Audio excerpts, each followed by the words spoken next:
Obsesi adalah penjara yang paling sunyi, tak terlihat tapi mematikan. Dan ketika bayangan masa lalu berubah menjadi teror, batas antara cinta dan kegilaan pun lenyap. Inilah kisah nyata yang sangat mengerikan ketika obsesi menjadi sebuah tragedi. Pada tahun 1980 di Amerika Serikat bagian utara, kita diperlihatkan seorang pendeta yang sedang khotbah di gereja. Dia bernama Tuan Stauffer, bersama istrinya bernama Mary Stauffer. Waktu itu mereka berdua berpamitan kepada jemaatnya, sekaligus meminta doa agar diberi keselamatan dalam perjalanan. Mereka sekeluarga yang terdiri dari anak pertama bernama Beth dan kedua bernama Stephen. Rencananya mereka akan pindah sementara waktu ke negara Filipina untuk keperluan tugasnya sebagai seorang pendeta. Rencana itu pun mereka bahas kembali saat sedang berkumpul di meja makan. Namun putrinya merasa sangat keberatan dengan alasan pasti akan meninggalkan teman-temannya. Dan yang paling sulit adalah beradaptasi lagi dengan teman barunya di Filipina nanti. Dia merajuk dan pergi meninggalkan meja makan. Karena bujukan sang ayah, akhirnya Beth pun menuruti keinginan mereka untuk ikut ke Filipina. I love you, Bethy. I love you too. Good night. Di keesokan harinya, Beth dan sang ibu pergi ke salon untuk persiapan. Setelah selesai, mereka menuju ke parkiran mobil. Tidak diduga dari belakang, mereka ditodongkan pistol oleh orang yang tidak dikenal. Dengan penuh rasa takut, Mary pun mengikuti kemauan pria itu untuk masuk ke dalam mobil.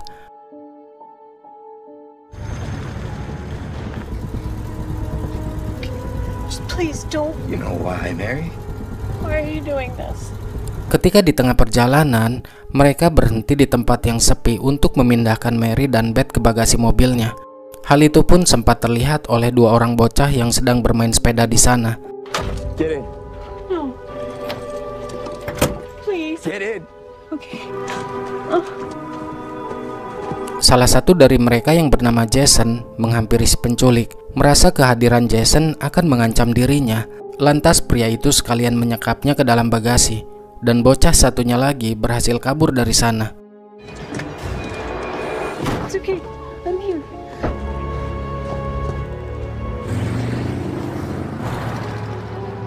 None of us are. And this is my daughter Beth. Bocah yang berhasil kabur itu melapor kejadian apa yang telah dilihatnya kepada orang tua Jason. Lalu orang tuanya melapor kepada polisi. Jason! Jason! Big car? Kind of. Green. With the color of the car, man? Si pelaku menurunkan dan menghabisi Jason di pinggiran hutan. Oh, no! No! No! I'm here. Setelah selesai, dia menghampiri mobil van putih yang sudah disiapkannya dan memindahkan mereka berdua ke dalam sana. Untuk menghilangkan jejak, si pelaku meninggalkan mobilnya Mary. Malam telah tiba, dan kini mereka sampai di rumah si pelaku. Si pelaku itu memerintahkan mereka berdua masuk ke dalam lemari yang sempit. Di sana Mary memohon agar jangan memasukkannya ke dalam lemari, karena itu akan membuat mereka kesulitan untuk bernafas. Akan tetapi si pelaku tidak mendengarkannya, dan justru malah mengancam akan menghabisi mereka jika tidak mau menurutinya. Tidak ada pilihan lain, Mary dan putrinya mengikuti keinginan si pelaku. I don't know. Di sisi lain, sang suami sudah mulai cemas karena istri dan putrinya tidak kunjung datang. Dia merasa ada sesuatu yang tidak beres. Dia tahu betul sebelumnya Mary tidak pernah seperti ini, selalu tepat waktu. Akhirnya sang suami pun berniat melaporkan kejadian ini kepada polisi. Tapi yang terjadi, para polisi pun tidak terlalu menanggapinya karena mereka sedang fokus pada kasus hilangnya Jason. From, sir? Arden Hill. In the country soon, and it's just not like her. My wife is very punctual. We're Do you leaving. have any reason to believe they're in any danger? Right there. Hello? Di rumah si pelaku, Mary diajak ngobrol olehnya sambil direkam. Mary yang penasaran lantas bertanya apa yang dia inginkan darinya. I don't know why I'm here. I want you to be honest. It's okay. You're gonna answer correctly. Nah, di sini barulah diketahui bahwa 15 tahun yang lalu, saat Mary masih mengajar di sekolah menengah, dia selalu diberikan nilai yang buruk, sehingga dia gagal mendapatkan beasiswa.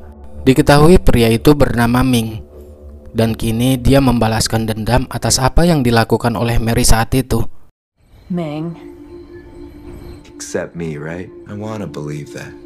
I'm sorry that I didn't help you. Why did you take me? Setelah selesai mengobrol, Mary pun dikembalikan ke dalam lemari. Mereka berdua selalu berdoa kepada Tuhan agar selalu diberi keselamatan. Thy kingdom come, hallowed be thy name, as it is in heaven. Tidak henti-hentinya sang suami berusaha melapor ke kantor polisi. Dia bersikeras bahwa ada yang salah. Istrinya bukan tipe orang yang tiba-tiba menghilang tanpa ada kabar. Saat itu juga polisi mulai mencatat laporan resmi tentang hilangnya Mary dan Beth. Namun yang membuat keadaan semakin mencekam, ada laporan yang masuk di hari yang sama. Seorang bocah bernama Jason juga dinyatakan hilang setelah terakhir terlihat bermain di lokasi yang sama. Mr. Stauffer, can you hold for a moment? Dua laporan berbeda di hari yang sama, dan barulah polisi sadar ini bukan sekedar kasus orang hilang biasa. Ada sesuatu yang jauh lebih berbahaya sedang terjadi. Yeah. I've got a Ford LTD with a white top, about a mile from where the boy was abducted. Beberapa saat setelah menerima telepon darurat dari Tuan Stauffer, dua orang polisi akhirnya datang ke rumahnya untuk menindaklanjuti laporannya. In Hazelnut Park after they left. Did your wife and daughter have any reason to be That on the news? No, don't. Para polisi mulai mencatat setiap informasi, mencoba menyusun potongan waktu terakhir sebelum Mary dan Beth menghilang. the car that he shouldn't have. He thinks that Jason saw something in the trunk and so the man appeared to panic. Di rumah Ming, Mary meminta izin untuk buang air kecil di toilet sambil mencari celah untuk bisa kabur. Tapi semua itu sia-sia. Semua jendela tertutup sangat rapat.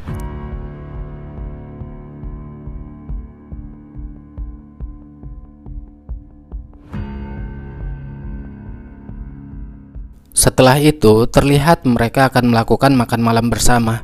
Namun Mary menolaknya. Hal itu tentu membuat Ming marah dan langsung merantai mereka berdua.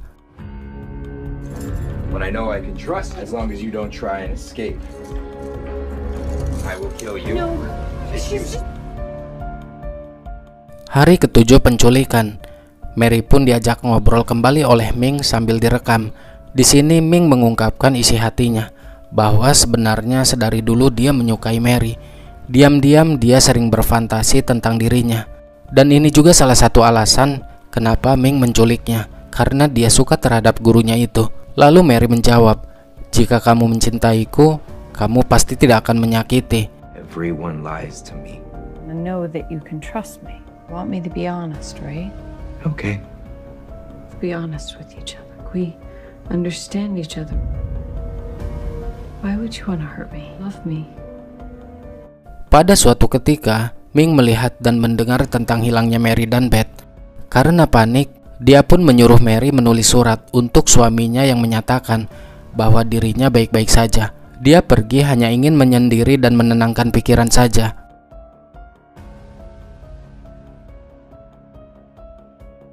Setelah menulis surat, Mary dipaksa untuk melayani hasratnya yang selama ini terpendam. Awalnya Mary menolak, tapi karena Ming menjanjikan akan melepaskan mereka berdua, akhirnya dia pun dengan terpaksa harus mengkhianati sang suami demi keselamatan, terutama bagi putrinya.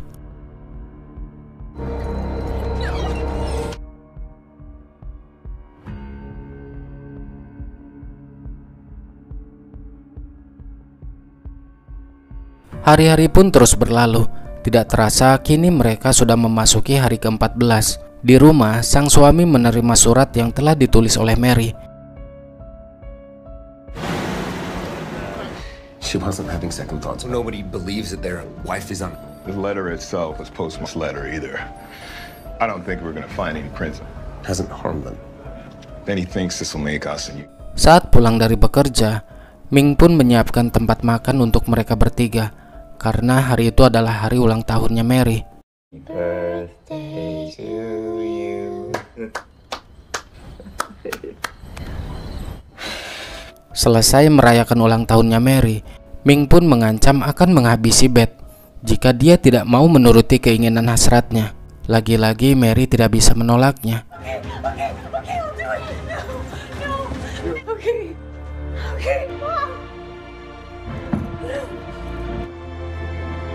Di balik obrolan mencekam antara Ming dan Mary, terungkap sebuah rahasia yang membuat darah berdesir.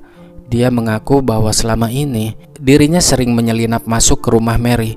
Secara diam-diam, dia bersembunyi di basement, mengintai setiap langkah, setiap aktivitas, bahkan kehidupan pribadi Mary bersama keluarganya. Yang lebih parahnya lagi, aktivitas ranjang Mary bersama suaminya pun dia tahu. Tentu saja pengakuan itu sangat mengejutkan Mary. Pasalnya tidak ada yang pernah menyadari bahwa mata seorang penguntit selalu mengawasi dari kegelapan rumah mereka sendiri. Ming hanya ingin Mary memperlakukan dirinya di ranjang, sama halnya dia memperlakukan suaminya dengan bergairah. Sometimes my platoon guys too. It's up to me. I had to take care of the family. You look like a gook. Hey Ming. Bagi Mary, pengakuan ini jauh lebih menakutkan daripada ancaman senjata. Dia baru sadar, obsesi Ming bukanlah sesuatu yang baru, melainkan rencana panjang yang sudah disiapkan dengan dingin. Jadi memang kelemahan keamanan rumah di tahun 80-an. Banyak rumah yang belum punya sistem keamanan modern. Jadi orang bisa dengan mudah menyelinap masuk ke basement tanpa diketahui. Makanya di tahun-tahun itu banyak pembunuhan berantai terjadi. Times even your breath gave me come listen to you in the dark. Broke into your house. How can we ease your burden? Knowing that you were close. And that would hurt your daughter. Affected me. Not something that I want to do. Mary meminta dibelikan Bible untuk menemani dirinya. Permintaan itu pun dipenuhi dan Ming membelikannya. Selama dikurung, Mary selalu berdoa kepada Tuhan agar dia diberi kekuatan dan jalan keluar.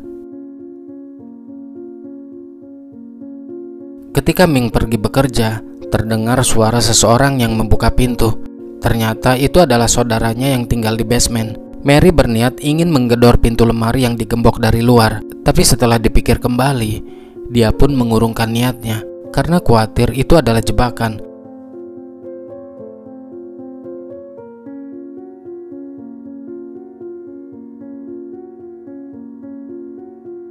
Memasuki hari ke-31, waktu itu mereka sedang melangsungkan makan malam bersama.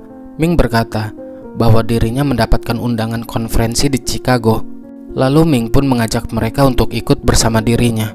Jadi sekedar informasi bahwa Ming ini memiliki perusahaan sendiri di bidang penjualan dan reparasi peralatan elektronik. Invited to attend a concert in Chicago. I love campers. More like a camper kind of thing. Sebelum berangkat ke Chicago, Mary berusaha ngobrol dengan cara yang sangat tenang sambil direkam oleh Ming. Mary mencoba membalikan keadaan dengan memberi pandangan bijak. Dia berkata, setiap kejadian, bahkan yang kelam sekalipun, bisa menyimpan sebuah hikmah. Ia meyakinkan Ming bahwa penderitaan tidak harus berakhir dengan kebencian, tapi bisa membawa jalan baru menuju kebaikan. Dia berusaha menanamkan bahwa obsesi, amarah dan tindakan Ming itu bukan solusi untuk hidupnya. Kata-kata itu bukan sekedar ucapan belaka, melainkan strategi. Mary ingin membuat penculiknya percaya bahwa dia mampu melihat sisi lain dari penderitaan ini. Sebuah upaya halus agar Ming merasa terkendali, sekaligus kesempatan bagi mereka berdua untuk tetap bisa bertahan hidup. Stay, I want to help you. Of course. Like you intend on taking us with. Memasuki hari ke-38, di malam harinya secara diam-diam mereka berangkat ke Chicago.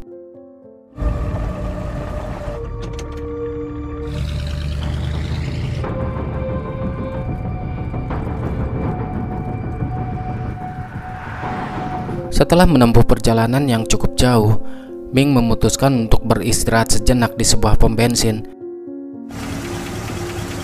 Di saat mereka tertidur di dalam sana, tiba-tiba Mary bangun ketika mendengar suara berisik dari arah luar. Ternyata itu adalah mobil polisi yang sedang berpatroli. Mary mencoba mencari cara agar bisa menarik perhatian para polisi. Namun sayangnya hal itu diketahui oleh Ming dan langsung mengancamnya. I'm willing to die. That was fast.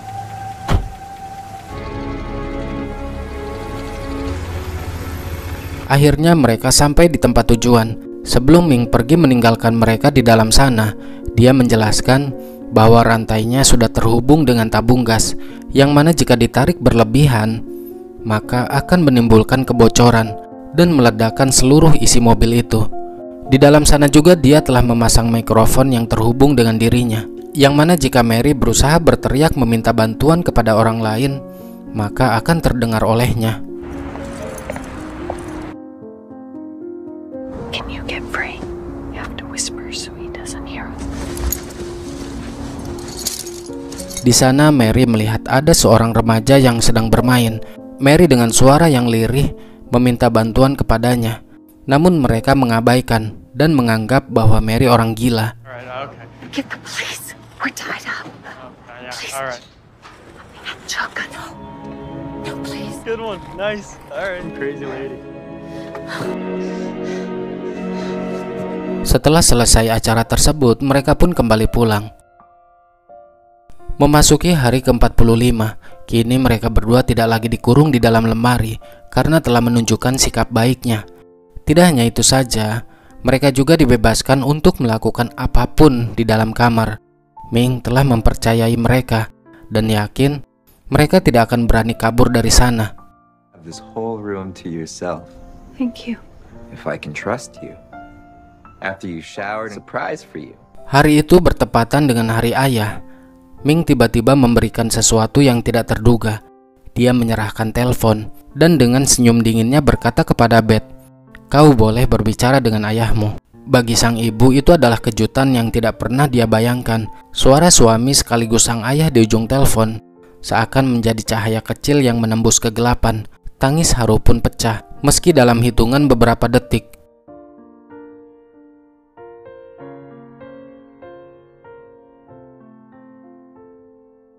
Dia sadar akan risikonya jika mereka teleponan berlama-lama, makanya dia atur agar cepat selesai.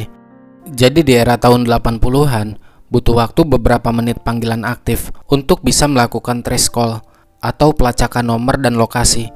Berhubung panggilan telepon mereka hanya beberapa detik saja, jadi para polisi kesulitan untuk melacaknya. Tidak seperti sekarang, yang mana sudah ada GPS atau real time tracking. 49 hari telah berlalu, mereka bertiga pergi ke acara Hari Kemerdekaan. Di tengah keramaian suara musik dan kembang api, Mary tiba-tiba melihat dua orang polisi yang sedang bertugas. Jarak mereka hanya beberapa langkah, seakan ada cahaya harapan yang menyusup di tengah malam panjang penyekapan itu. Namun harapan itu bercampur dengan rasa takut yang mematikan. Mary tahu betul, satu gerakan kecil, satu kata salah bisa membuat Ming meledak, dan keselamatan Beth jadi taruhannya, sehingga dia tidak berani mengambil resiko berteriak meminta bantuan.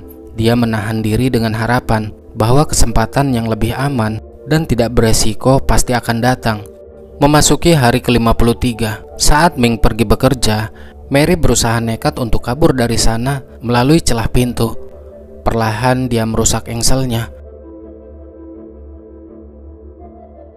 Dengan kerja kerasnya, dia akhirnya berhasil membuka pintu tersebut. Bergegas Mary menghubungi polisi dan memberitahukan alamat lengkap mereka. Polisi itu menyarankan agar Mary keluar dari rumah dan bersembunyi dimanapun.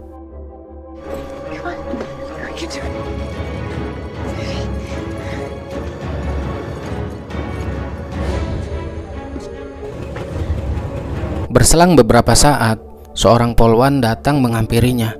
Dia berhasil diselamatkan setelah kurang lebih 53 hari disekap oleh mantan muridnya sendiri.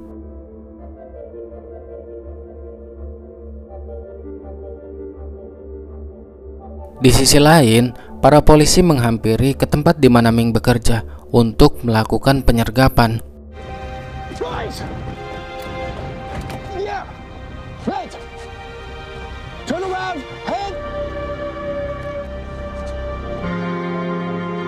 Di kantor polisi, sang suami bersama putranya sudah menunggu kedatangan mereka. Seakan semua ini adalah mimpi.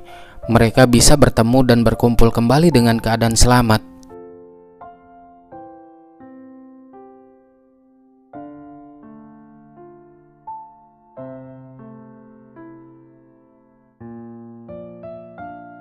Ming ditangkap pada tanggal 7 Juli 1980, di hari yang sama setelah Mary dan Beth berhasil diselamatkan. Dia diadili atas kasus penculikan Mary dan Beth, termasuk penyekapan, pelecehan, serta penghilangan nyawa seorang bocah bernama Jason. Untuk kasusnya Mary dan Beth, dia dihukum seumur hidup tanpa kemungkinan pembebasan bersyarat. Untuk kasus penghilangan nyawa Jason, dia ditambah 40 tahun hukuman penjara. Jadi dipastikan seumur hidupnya dia mendekam di jeruji besi, dan setiap kali dia mengajukan permohonan pembebasan bersyarat selalu ditolak. Kegelapan tidak selalu datang dari luar. Kadang dia lahir dari dalam pikiran yang tidak terkendali, dan yang paling berbahaya dari manusia bukan tangan yang mengikat, melainkan pikiran yang tidak pernah bisa melepaskan.